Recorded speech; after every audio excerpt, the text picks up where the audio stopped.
Hello everyone. Good morning every one of you. Welcome in this session of English teaching.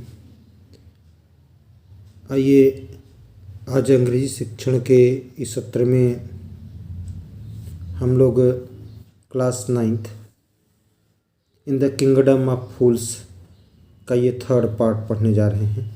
अगर आपने इसकी summary नहीं देखी है, इसके 2 पार्ट को पहले नहीं देखा है तो डिस्क्रिप्शन बॉक्स में लिंक पड़ा है, उसको देख लीजिए, उसके बाद इसको पढ़िए।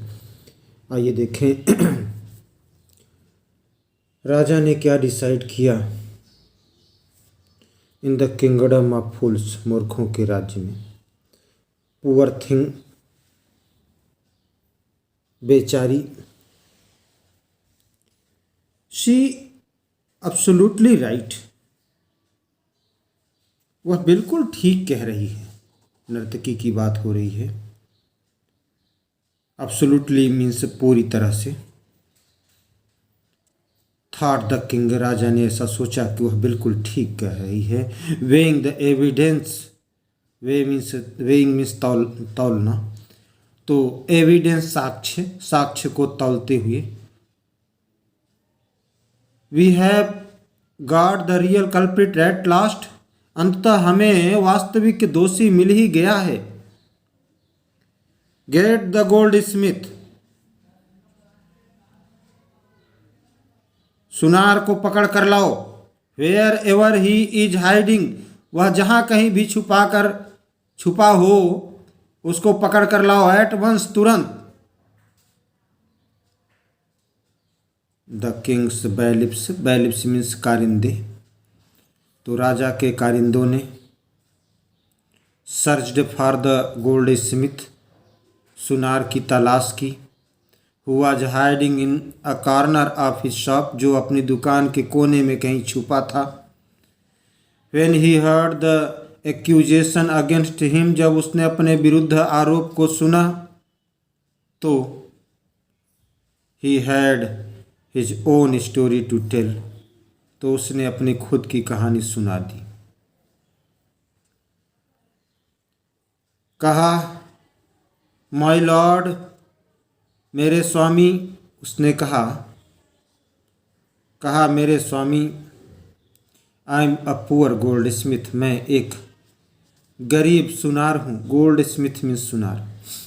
It's true I made this dancer come many times to my door, कहा यह सच है कि इस नर्तकी को कई बार अपने द्वार पर बुलाया था।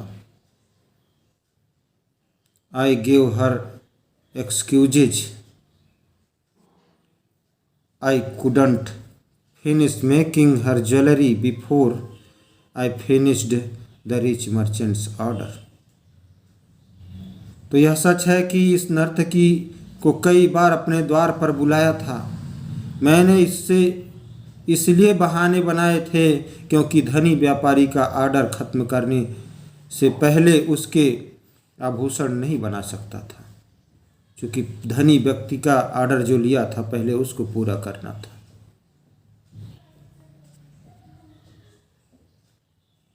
They had a wedding coming, उनके यहाँ शादी आ रही थी। वेडिंग मीन्स शादी। एंड दे वुडंट वेट, और वे प्रतीक्षा नहीं कर सकते थे। You know how impatient rich man are, आप तो जानते ही हैं कि धनी व्यक्ति कितने अधीर होते हैं।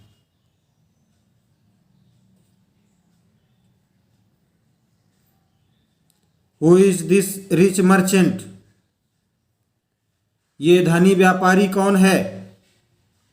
Who kept you from finishing the poor women's jewellery, जिसने तुम्हें इस निर्धन स्त्री के आभूषण पूरे करने से रोका। Made her walk up and down, उसे बार बार आने जाने पर मजबूर किया।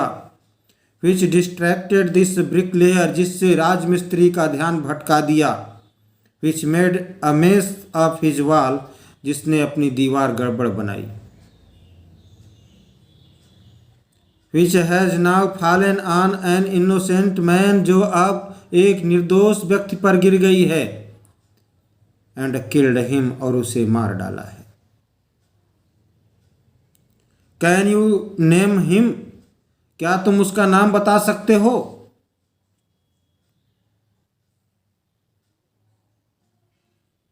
Fallen on an innocent man, निर्दोष व्यक्ति पर गिर गई है, एंड किल्ड हिम, उसे मार डाला है।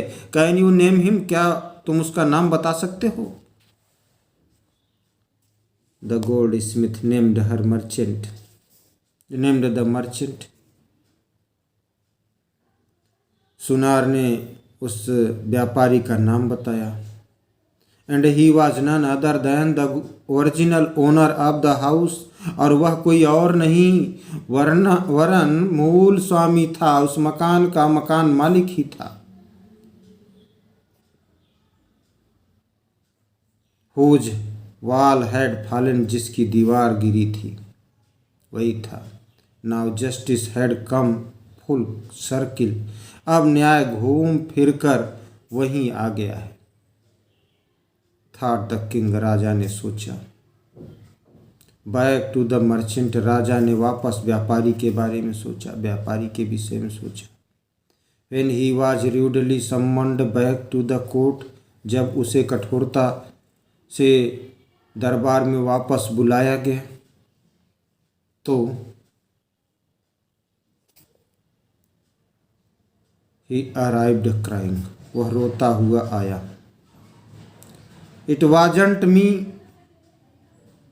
बट माई फादर्स, आया तो बोला, it wasn't me but my father who ordered the jewellery, मैं नहीं था बल्कि मेरे पिताजी थे जिन्होंने आभूषण बनाने का आदेश दिया था, ऑर्डर दिया था। ही इज डेड, वे अब मर चुके। आई एम इनोसेंट, मैं निर्दोष हूँ। आई एम इनोसेंट, मैं निर्दोष हूँ। But the king consulted his minister and ruled decisively, लेकिन राजा ने मंत्री से परामर्श किया और स्पष्ट रूप से निर्णय दिया।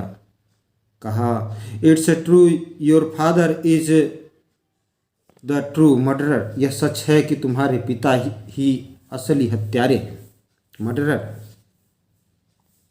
ही इज डेड, वे मर चुके हैं।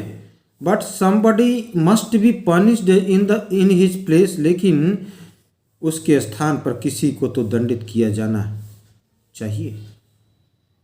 You have inherited everything from that criminal father of yours, तुमने अपने अपराधी पिता से सब कुछ पैतृक में प्राप्त किया है। His riches as well as his sins, उसकी संपत्ति, रिचेज में संपत्ति, उसकी संपत्ति साथ ही साथ उसके पाप भी। आई न्यू एट वंस, मैं तुरंत जान गया था। Even when I first set eyes on you, जब मैंने पहली बार तुम्हें देखा था तभी मैं जान गया था। That you were at the root of this horrible crime, कि तुम कहीं न कहीं इस भयानक अपराध के मूल में हो, जड़ में हो।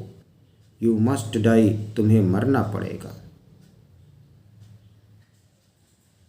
प्रिय छात्रों, अब ये मृत्युदंड